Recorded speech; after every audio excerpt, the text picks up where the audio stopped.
Good evening. Welcome to Footy Classified. The finals is finally here. Some tantalising matchups for the weekend, and we'll get to those. But the off-field plight of Melbourne continues to dominate the headline and the conversation tonight. Football's First Lady, multiple Alf Brown Trophy winner, and of course multiple Walkley Award winner Caroline Wilson. Craig. Good evening. The four-time best and fairest and the 300 gamer in Kane Corns. Yes, the five-time All-Australian in Matthew Lloyd is here. But Caro, we start with the Demons. Christian Petrarca's situation has seemingly settled, but the same can't be said for the Melbourne admin, which is under a little bit of newfound threat tonight.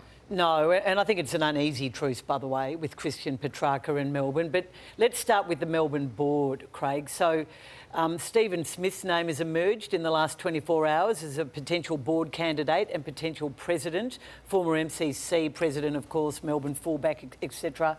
Stephen Smith, I can tell you, had breakfast 2 weeks ago with Kate Roffey and another director, Brad Green, in South Melbourne, at which point I'm told that the Melbourne directors, including Roffey, spoke to Stephen Smith about coming on board at the end of the year, taking up the vacancy that's going to be vacated by David Robb. Nobody is saying that Roffey and Smith discussed a succession plan, but that is clearly the plan, that Stephen Smith would take over from Kate Roffey in the near future. Interestingly, the Melbourne board met last Monday night. We reported that last week. They met for 5 hours. Christian Petrarca and his saga was discussed for 2 hours.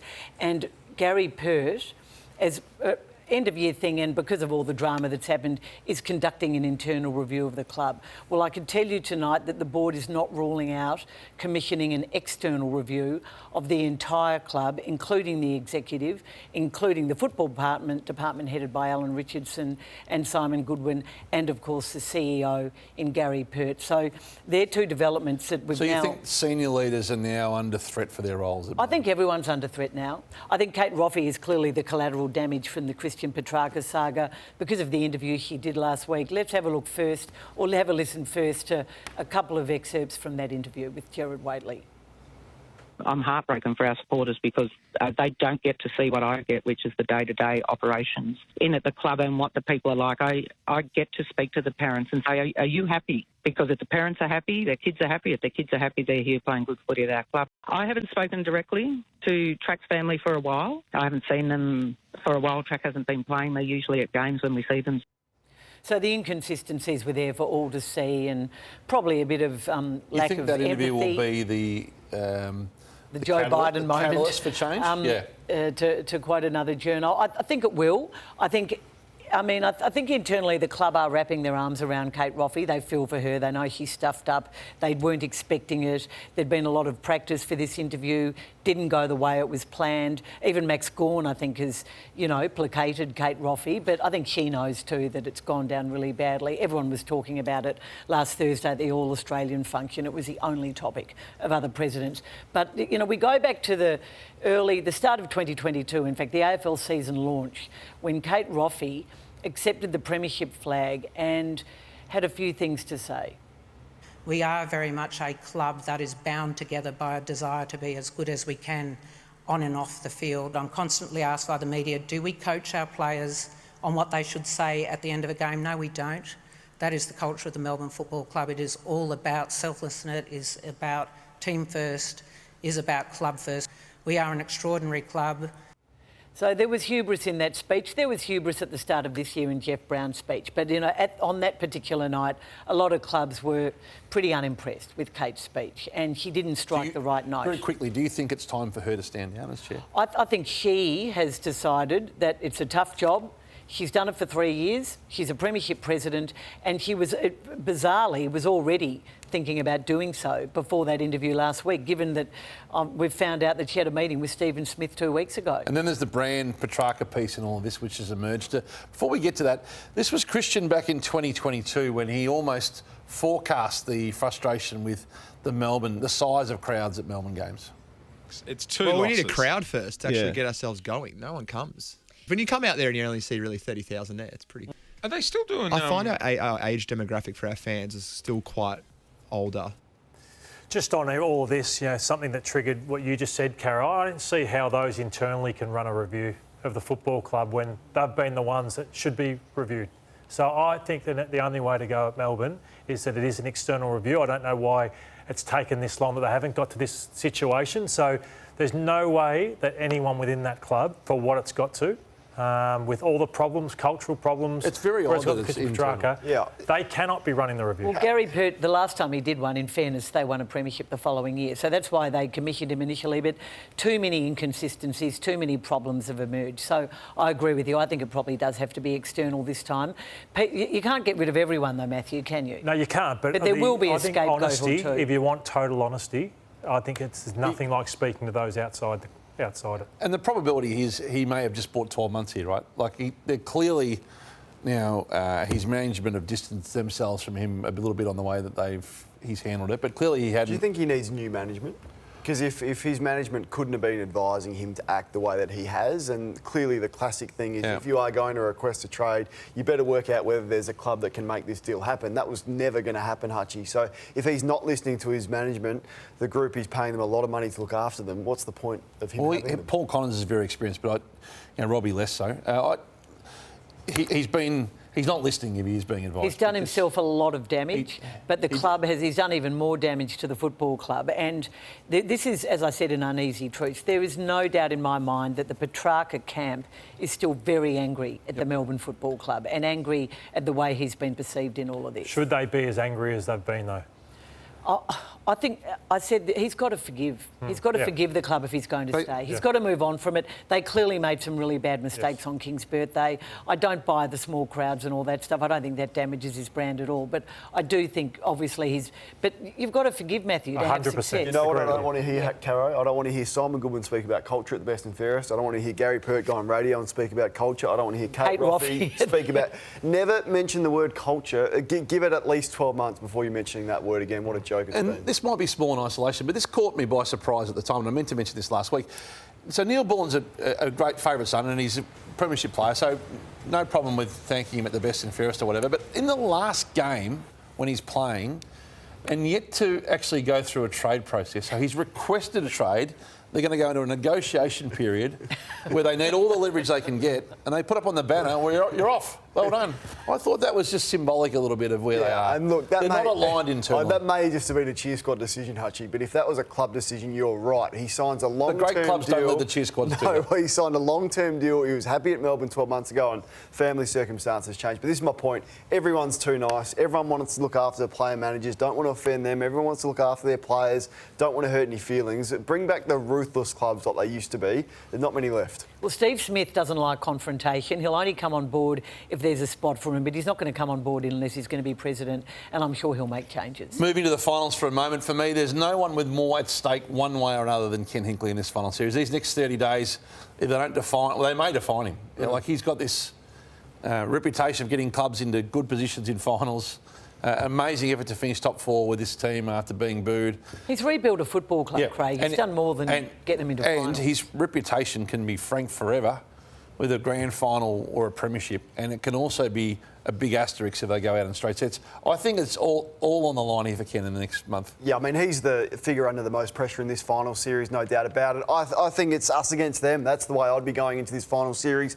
And when I say against them, I'm talking about the club's own supporters who do not want him there. So once again, what he's done to get them in this position after the challenges that he's faced, nothing but extraordinary. I think there's some real deficiencies in their list, but they got a favourable first up matchup at home. You've seen the finals record. But the reputational delta is big for him. There's no doubt. And it's grand final. He's got to be a grand final, and then that will be the only thing that even though he's satisfies lost two really important defenders. I can give you all the excuses in the world, but when you've been there for 12 years, when you're into another home qualifying final against a side that has vulnerabilities and you can't get it done, there's just not going to be any excuses for him. Port Adelaide and Geelong on Thursday night starts our final spotlight, and Matthew Lloyd takes a look.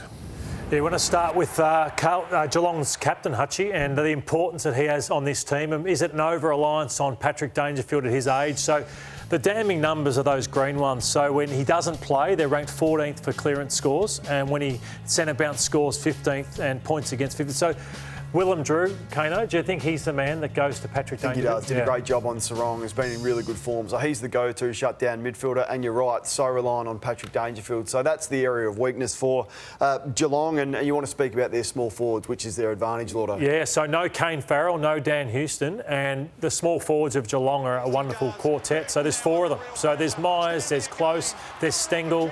And there's Dempsey. And there's Dempsey as well. And Rowan kicked 2 the last time these 2 teams met. So this one was a 6-point win to Port Adelaide, but Stengel kicked 4, Close kicked 2, Rowan kicked 2, Myers kicked 1. So big opportunity, Kane. Who did Port throw back to support this defence? Yeah, well, I think it's a bit of a wild card. I think it's the captain, Connor Rosie. And the reason I say this is this game where Port Adelaide kicked the first 8 and then Geelong stormed home. And if not, perhaps for an umpiring decision, they win this game. But this may be a little bit radical, but it's not really when you look into it deeply. He's been a little bit off, hasn't he? Yeah, he has been, Hutch. He hasn't been in great form. And this is him in 2018 playing across half-back in a Sanford Grand Final. He was drafted after this game. Back here. I know, but look at this. Like, look at the sideways movement, the run and carry. You lose Farrell, you lose Houston. Who can replicate what they can do? He's strong in the air, took a number of intercept marks here, and he's just not going that well in the midfield. The reason I say I've got confidence in doing this is because of Drew. Wines is back in form, the Brownlow medalist. Mead's been important, and of course Butters and Horne-Francis. So with no Farrell, no Houston, that is something that could surprise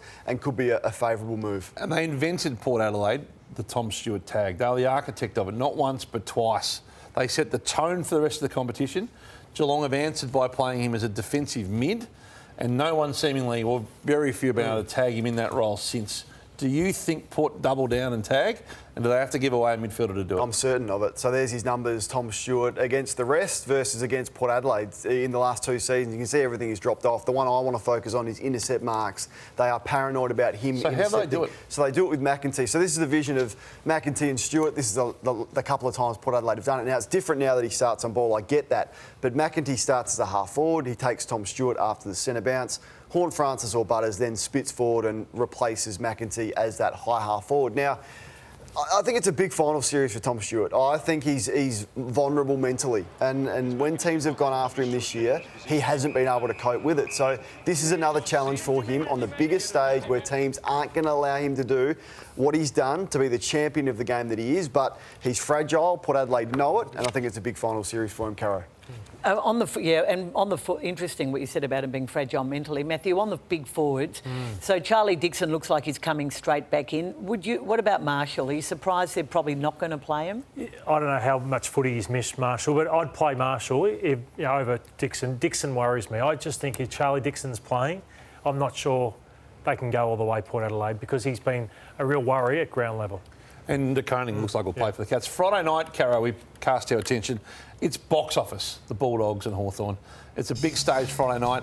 It caused issues. The AFLW match now has been moved to the MCG, so it's a big double header. But it wasn't an easy thing to do for anyone involved. No, and it hasn't landed all that well with the 2 elimination finalists. I mean, Hawthorn is saying they're quite happy if they ever made a grand final, they'll get much less preparation on the ground than they will be on Friday night. But the AFL told them that the game would end an hour and 50 minutes before the elimination final. It's actually an hour and 20 minutes.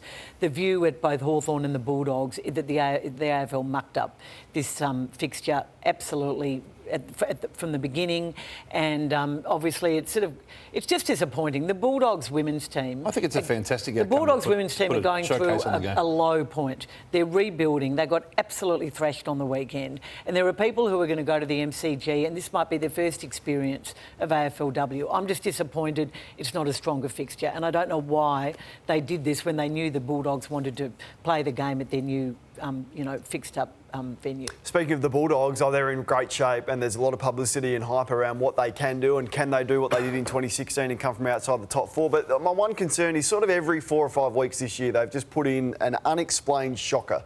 Now, I don't suspect it's going to happen in a final where they'll be highly motivated, but I can't explain any of those results. A lot of those against teams that they should have beaten. It's every 4 or 5 weeks they turn one up and have a big loss and the effort looks like it's not there. So, as I said, I don't think it'll be this Friday night, but just one to watch out for with the Dogs and those unexplained poor performances. And the final spotlight, let's have a look at the Bulldogs as well. Yeah, let's do that, Hutchie.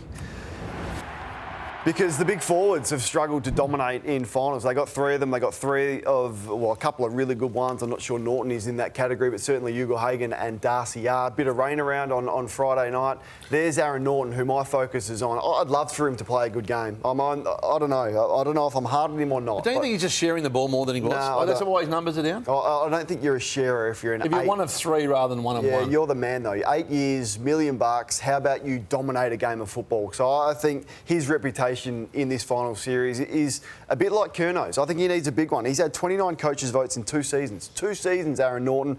Jeremy Cameron had 63 this year. I just don't see the love that he gets. I think he is an overrated player, and I think he needs a big final series, Aaron Norton. The 3 forwards are a factor because Hawthorn are fixing this problem, but they're deficient a little bit down back, and rain's the interesting one whether it happens. This is the game, though. The MCG holds up beautifully, so unless it's pouring, it'll be fine for the Western Bulldogs' tall forwards. So you have a look at them, and this is obviously a Hawthorn where they're ranked amazingly well, where they run the ball out, they run in waves. They're a smaller defence, which has been good for them this year. But when you look at it, this is what they're up against. So this is the man Kane just spoke of, Aaron Norton. He's a brilliant contested mark.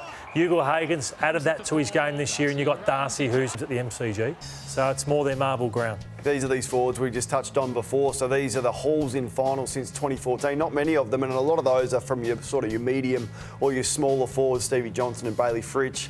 Not many key forwards have dominated in finals. So can they do something out of the ordinary in September and have a big performance like a Darcy kicking, his 4 or 5? I think it's unlikely.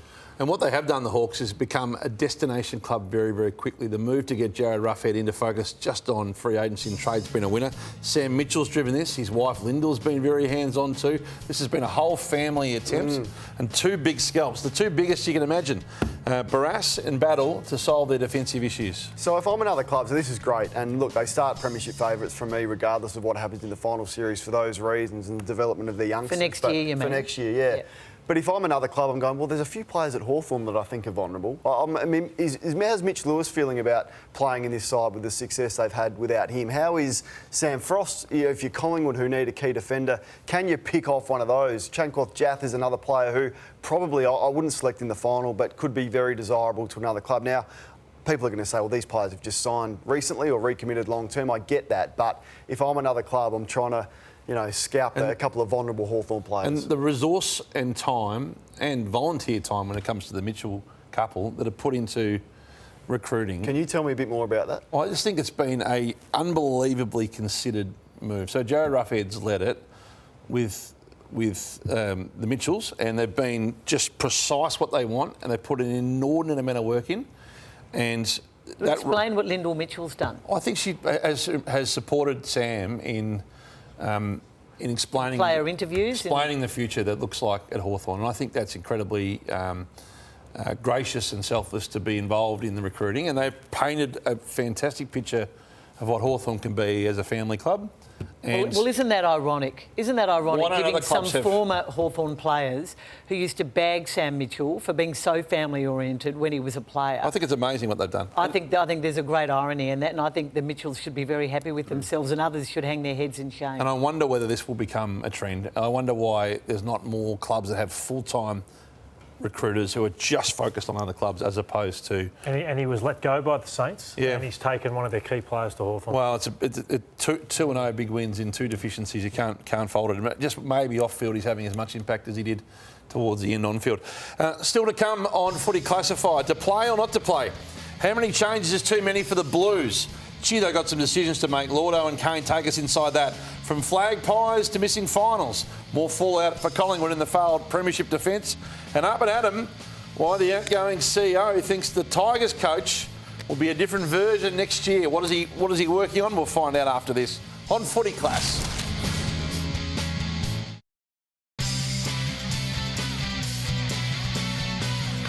Welcome back to Footy Classified tonight. Let's get into Carlton on Friday night. Huge decisions to be made. They've stumbled into the 8, Kane and Matthew, and now they've got to work out how to sift through this list and who plays.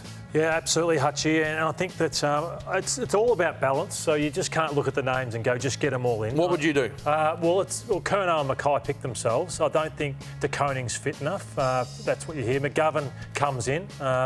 With Doc, I don't know where Chera and Williams are at, but I would only pick maybe one or so more. Doherty, So 4. 4. But again, it's on balance, and you just take someone out. But just on Sam Doherty, I wouldn't play him.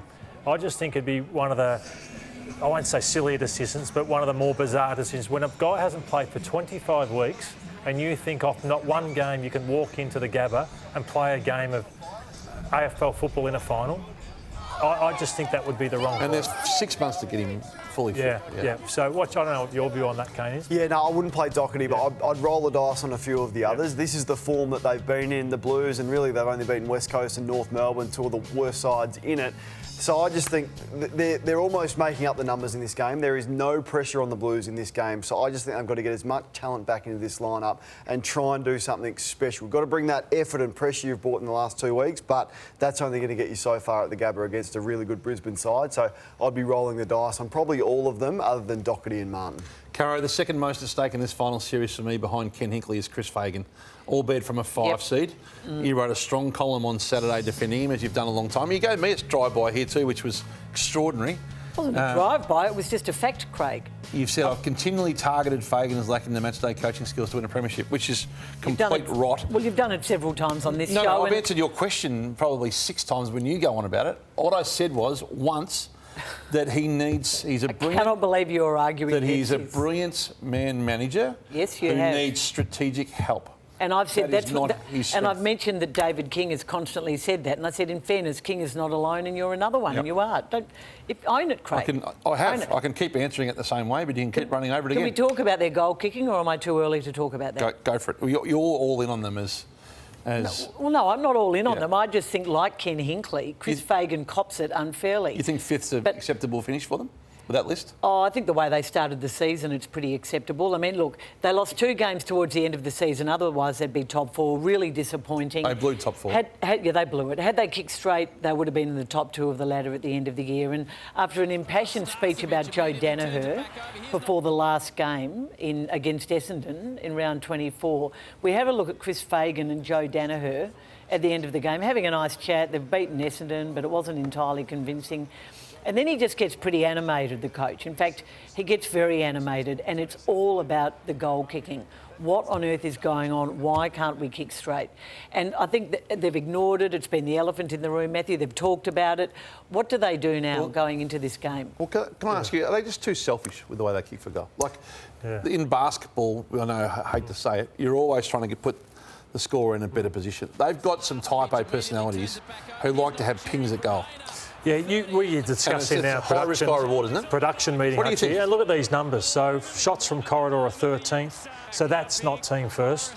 Accuracy, and then the rest of it's just accuracy. So I think they're mentally fragile in that regard. I think it builds, the pressure builds once the first player misses and the next one misses. It builds. They have often done it in finals as well, Caro. So, and Hutchie made a point, which is a really good one, that they often just blaze. So you made a good point, Hutchie. I think there's a lot of team blokes that just blaze away rather than lowering their eyes. And then once one bloke does it, you don't trust each other. I think there can be a lack of trust that can build within these players. But I think it'd be a massive failure. Caro, if they go out in the first week, they have underachieved as badly as anyone in that regard because they are too good a squad. Kane talks about the Dogs often being as good a list as there is. I think that's right up there with as good a list there is in the competition. I think they definitely will. They should beat Carlton. They should win. They absolutely should beat Carlton. And I think if they could achieve top 4 from where they are, I think they've retrieved a bit of their season. And from an individual playing point of view, Carlton have a player who is part of the final spotlighted, who also takes some significant pressure into this final series. Yeah, and he does, Hutchie, and this may be harsh because he's not going to be at 100%, but he's 27 years of age now, Charlie Curnow. He'll be 28 next season, and this is his final series last year. These are his averages, and not only were his averages poor, he was beaten badly, comprehensively by McCartan there that we've seen. He's beaten badly against Stephen May, who's beaten badly against Harris Andrews from Brisbane. So not only did he not impact, he allowed his direct opponent to do this and get off and intercept. We're seeing the May vision here now. So he just has to compete. Lordo, you've driven this discussion. You've questioned his body language at times. I think you've said the words that he doesn't fight hard enough. So if he needs to do one thing, even on a busted ankle, he's got to fight this weekend. That is 100% right, Kane. And there's being beaten, but there's also putting up a fight, and that's poor vision. That's as damning as it gets. gets in a final series. So he's got to fight harder than that. And also, just from a Carlton perspective, Brodie Kemp, I'd keep him forward and I'd send him straight to Harris Andrews and to allow them to upset him, because I think Darragh Joyce and also Payne are really vulnerable. So Hoskin Elliott played on him late, and it was just this, and he upset him, stopped his intercept marking. So can Kemp can do that? Just upset him, make it where he might be trying to get to a Curnow or a Mackay, but then Kemp's continually going to him and upset him, Hutch. If you upset him, you're half a chance. We'll get to the Swans-Giants game a little bit later on, but Caro, before we go to the break, Collingwood have had a challenging year, and it continues. Collingwood are very lucky Melbourne have come along, because if I were to say to you after the premiership last year, Matthew, that within a year the chairman would announce he's going in a very short time, the CEO was being investigated for a workplace incident, the head of footy would take a year off and then never come back, the person they put in as list manager, Justin Lepich, would be at odds with not only some development bosses at the club but recruiting bosses at the club. The man they put in as a stand-in footy boss was not going to be footy boss anymore. You would say, what an extraordinary fall from grace. But you see, Caro, it takes you from 1 to 9 or 10. That's exactly what happens. If you're not going well at the top, you don't notice this as a young player, but as a mature player, like a Petrarca situation, if you aren't getting support from the top, it's amazing how quick you can fall out of calculations. So Craig McRae has had, he's had his struggles this year too. So we know that Jeff Brown and his board are running the recruitment to try and reset the footy department, which again I find extraordinary.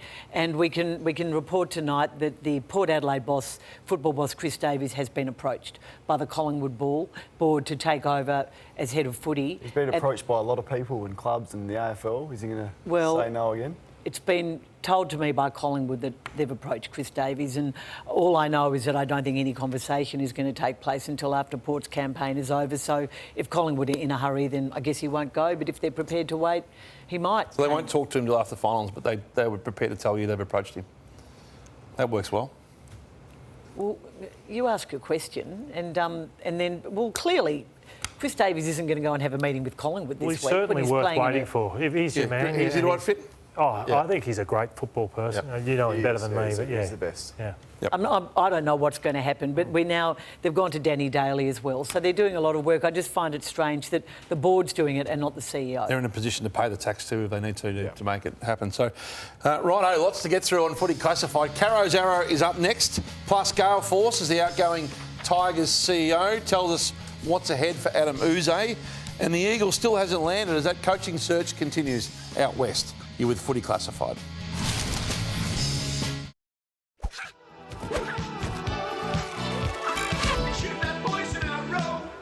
The Essendon president, David Barham, told the Herald Sun's Mark Robinson last week that his club needed to be solid, consistent and purposeful. This club doesn't leak anymore, Barham told Robinson. It hasn't leaked for 2 years, and I'm proud of that. So how to explain, just days after that Herald Sun interview, leaked details of a private meeting between the coach Brad Scott and the captain in a private meeting in which Zach Merritt, said that he was disappointed that two of his teammates in Jake Stringer and Jayden Laverde hadn't been offered longer contracts. How disappointing for Barham and his team. I'm a Barham fan. I think he's made a real fist at fixing this troubled club, even though he could have been tougher at times, but this was terribly disappointing. This was Eddie Maguire's view today. I'm disappointed it got out, to be honest. And how does that get out? That's a good question. I mean, that's the problem with this, and they leak like sieves. That's the sign of a divided club. Harsh but fair, I reckon. I mean, did the management leak it? Did one of the other teammates leak it? The view, I gather, is that it came from inside the club, potentially from players, and I just think it's sort of embarrassing for David Barham. We've seen more leaks across the board at every club, though. Not just Essendon. We've seen what's happened at Melbourne. We know that as soon as Dan Rioli has a meeting at Richmond, that is broken, that he's requested a trade, even though he's got a contract. I think this is a bit different because this is a sort of a relationship issue. Now, the captain, Zach Merritt, clearly is friends with these two players. Has he gone into bat for them to be good cop and make Brad Scott bad cop? I'm not sure, Just Matthew. don't meet in a cafe, I'd say. I don't think it was. Actually, I'm not sure it did happen at a cafe. I think it happened. What about, so two things. Do you agree with the 1 year stance on Stringer? I know last week I said he kicked 42 goals and maybe he's earned a 2-year deal, but I think they're doing the right thing here. I think Jaden didn't have a great year. Jake's one that you're spot on, Kane, should be kept on a tight leash. So I think once you tell a player, go and explore, things get out straight away. Is that Zach Merritt's business to challenge the coach on that? Do you think it's fair? I think you'll find that Patrick Cripps and Zach Merritt and these guys, they are all in on every aspect of the club. So I think if he only does it because he cares. Well, it didn't get leaked by the Brad Scott camp, so it can only be from the players who've told somebody. So Stringer's been linked, I think, with Sydney tonight. I think his management also went to the Geelong Football Club and offered him up there, but I'm not sure there was any interest. He will be very likely, if he's kicking 42 for the Bombers, he could kick 50 for a Geelong or a Sydney next year. Let's get to the Swans They versus obviously don't want him at Essendon. The Giants game and have a look at the final spotlight. And it's an out-of-form GWS superstar who forms part of this as well as the Swans. Yeah, there's the potential ins firstly for Sydney, so they may roll the dice with probably Papley, maybe Lordo, maybe the one that they're going to take a slight risk, but he's so important to them. But here is the final spotlight, Hutchie, and I'm shining it on the Giants captain, Toby Green, who has had a poorer year by his standards, didn't make the All-Australian squad after captaining it last year. So there's his record in finals, and it is a good record. So maybe he's just learnt to manage himself like the more experienced clubs like Geelong do, to peak at the right time. And I'm backing him in. I think if there's one person that can have a huge final series and almost be the player of the finals, I think it can be Toby Green. I think he's going to deliver. Why do you think he's been off this year, Kane? Yeah, I think Hogan's been so important. He spoke in the pre-season, Toby Green, that he hasn't won as many one-on-one contests, and maybe he's lost a little bit of strength and maybe some confidence in his body, but I reckon he, after the week off, will be fresh and ready to go. Toby Bedford's been one of the revelations of the year for the GWS Giants, and he took Chad Warner last time, and he kept him to 20 disposals. He kicked a couple of goals late, Chad, when they had to release the tag. So I'd go there again. I think Heaney's too big for him. Bedford's not going to go out to a wing on Goulden. I think you go after Warner and limit his scoring. So he's been wonderful for them, and I think the Chad is a real barometer for the team. So yeah, he can rip your heart out. I agree with you. I think straight to Chad Warner. And I'm just shining the light as well on Brodie Grundy, who I just don't think he's been physical enough in the last 10 weeks. I think often he goes back with the flight of the ball and isn't strong enough in the contest. But here's the last time they met, and Briggs is vulnerable. Like, he's got this shoulder, so I'd love to see this. What Brodie Grundy was doing in the first 10 to 11 weeks, I think there's a real opportunity with the dodgy shoulder that Briggs has got to really dominate and insert his influence or assert his influence on this game of footy, Brodie Grundy. So he needs a big one, I reckon, because his form has also slipped. Plenty more to come on Footy Classified after the break. The Tigers, AFLW, close checking, good call, bad call, closing cook. It's all ahead on Footy Class. Don't forget, the Channel 9 My Room Grand Final Spectacular is coming back live from the Palms at Crown on Thursday, September 26, from 7:30pm right here on 9. And of course, it's footy finals, and it all happens at Crown, the home of finals and the home of footy. Enjoy the big games across the big screens live at the pub, the sports bar and the Jackpot Bar. This will be magnificent. Thursday, September 26. And what an occasion it is in My Room, and doing an unbelievable job raising much needed funds. Welcome back to Footy Classified. Let's get to the West Coast Eagles briefly, Caro. Still a long way from a coaching candidate. Several candidates say the Eagles. They've got a hit list, but a lot of conjecture as to who and how. I can't shed any light on who the latest favourite is. I can just say that all the candidates I mentioned last week who've pulled out of the job or said they didn't want to be in contention are still firmly not in contention. So it's going to be fascinating to see how it unfolds. But what I can say is that the man who preceded Don Pike as the long-serving West Coast CEO has this week joined the AFL in a senior advisory role. He started work on Monday, Trevor Nisbet, and the AFL have put out a memo to all the club chiefs. There's quite a few jobs still vacant at the AFL, but how many former club bosses are going to come and work in the AFL? It's quite fascinating. That's a move that... Senior club advisor. Let's get to the Richmond Footy Club. Kane, you've had some interesting observations on Adam Uze during the oath. I thought of you when I heard Brendan Gale say this on the weekend. It's probably fair to say he comes into a program that's been successful. He's following a coach of historical standing. He's got premiership players everywhere. And I reckon he's probably maybe just sat back a little bit, coupled with an incredibly unprecedented run of injury. So I think what you'll see from Adam next year is a coach that takes a lot more responsibility now. This is his team. And I think he'll intervene and poke and prod and start to really put his fingerprints on the team, which will generate its own energy and momentum, and away we go. So, Kane, you weren't too harsh on Adamuse, but you said a few weeks ago he'd been incredibly soft on a couple of occasions. Now, Brendan Gale has admitted he's sat back a little bit. Yeah, I think which I thought was an amazing revelation. Well, I called him a cheerleader because that's what it looked like to me. That he was you just said there soft as well. Yeah, and he's been really soft. So that's exactly what he needs to do, what Brendan Gale is saying. But I just suggest that it's been a wasted 12 months. You didn't employ a coach to have him sit back a bit, and now he's going to imprint his coaching philosophy on the group. So, yeah, I guess those comments ring true, and he needs to be a bit tougher and take control of this club because despite the injuries, it was a shocking year, worst in club history. Cara, the AFLW started on the weekend and the standard was fantastic, it must be said, but the ex-AFLW boss's comments caught your ear. They did. So Nicole Livingstone was on the ABC's Offsiders yesterday, and she was asked about the ongoing comparisons between who has been the true heroine, I guess, of this unbelievably... Well, it's been a great momentum in the game. This is what Nicole Livingstone said about two of the greats of the game. As the former boss, who would you put in the Hall of Fame first? Daisy Pearce or Erin Phillips? Well, first of all, there should be positions quarantined for women's football, given they've waited 160 years to actually get on the field and show that they can play this game. I think it would be Daisy. Yeah. Okay. Daisy in first. It was fantastic to see Daisy on debut and get a win by 1 point, and it was just refreshing to see her coaching and in complete control, and a little bit of nervous energy there at the end. But do you agree with that, first in the Hall of Fame? I think I would. I think I would for all the work he did for the decade or more decades at the Darebin Falcons, and I think he was a great pioneer. Erin Phillips is an unbelievable legend of the game too, but Daisy for mine first. I mean, you criticised Daisy for splitting her roles and for doing media and coaching at Geelong. She's taken her family across the country. I'm sure they're paying her a lot of money, West Coast, and she's a senior coach now of their women's team. So that was the right call. Oh, I think it's a wonderful call. Which is what I was sort of suggesting at the time.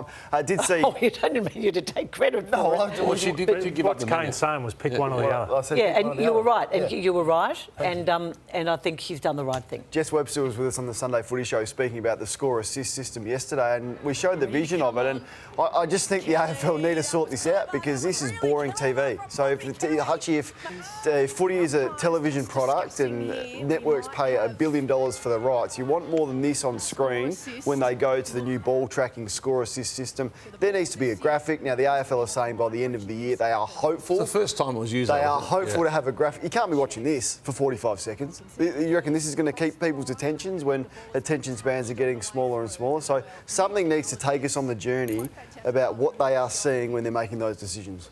And Craig Starcevich gave his team a massive spray. Brisbane, who their biggest ever defeat at the hands of North Melbourne, accused them of pretty much hanging up their boots at half-time. Good call, bad call is up next on Footy Classified.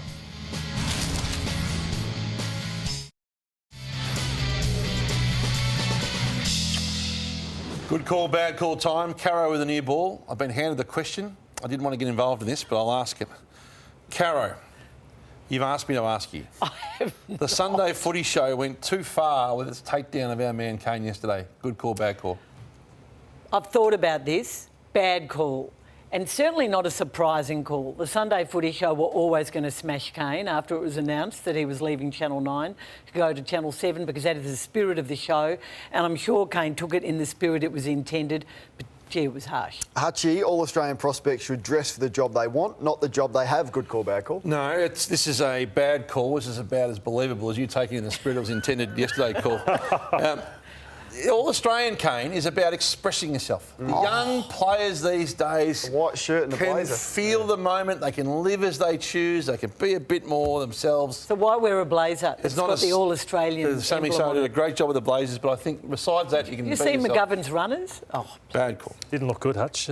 Kane, the revolution at West Coast under Daisy Pearce hasn't been limited to on-field. Great call from you, Lordo. Let's have a look at the revolutionary ice cream eating technique from this person here.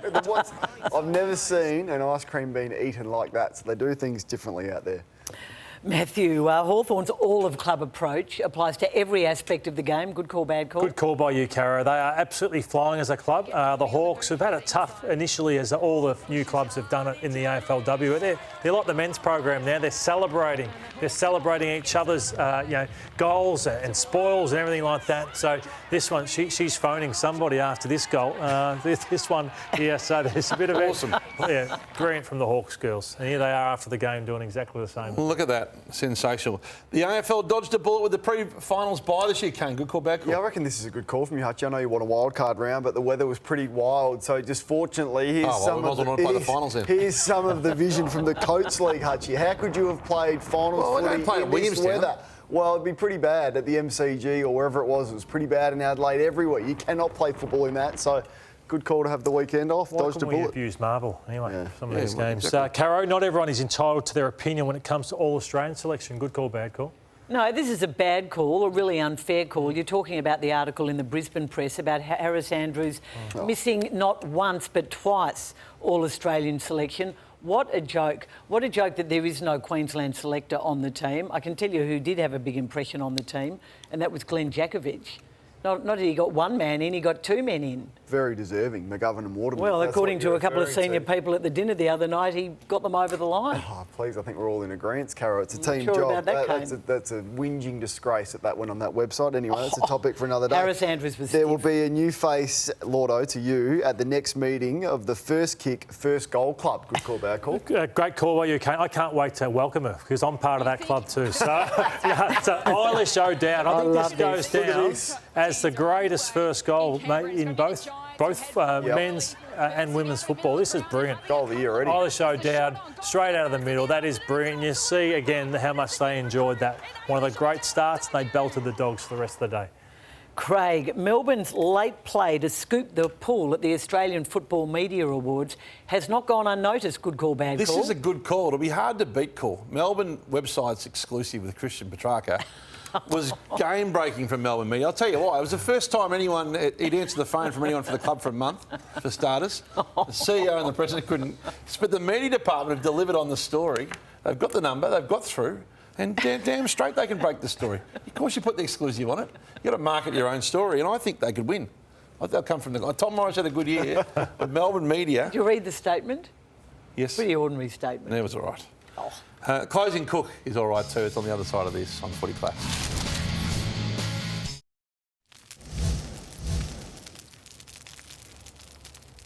It's a cook tonight for a man who's been in journalism for 30 to 40 years, and that's Tony Jones. But firstly, I'll get to a great announcement by Sarah Jones and the team announcing Ollie Dempsey being the Rising Star Award winner this year. And the winner of the 2024 Telstra AFL Rising Star is Ollie Dempsey from the Geelong Cats. That was 8:15 p.m. It was a shock. It was a shock. It wasn't a shock for enough people. He didn't look that surprised, Ollie Dempsey. He wasn't at all, because I don't know if Tony knows what an embargo is after 30 years, because we all got the email except Tony, and here he was at 6:14, 2 hours earlier, breaking the news. Jesse Hogan will be officially crowned as the Coleman medalist, and you've also got the Rising Star in the form of Ollie Dempsey. Unforgivable from TJ. He broke the embargo. Yeah, I think Stanners needs to be put in. Did he apologise? Did he apologise? Did someone have a crack at him? Did you call into account on this yesterday? We did at the panel show on Friday. You didn't miss Kane on Sunday, did you? No, I wasn't on Sunday. You're off. I was off, I was. But TJ, not good enough. Wow, he was giving. Did you think the Sunday Footy show were too harsh on Kane on Sunday? He was at his son's football game. He didn't see it. Yeah, I missed it. You're distancing yourself from... You got a thought? You got thoughts Kane on knows. it now? What's that? I'm wrapped for Kane, the opportunity he's got. So. Don't forget to, of course, Wednesday night. We're going to miss him. Yeah. Wednesday night, Footy Classified, of course, is back. Sunday Footy Show is back next week. Footy Furnace on Sundays, and a whole lot more here. And what a weekend ahead for the finals. We'll dissect it all next Monday night on Footy Classified. Good night.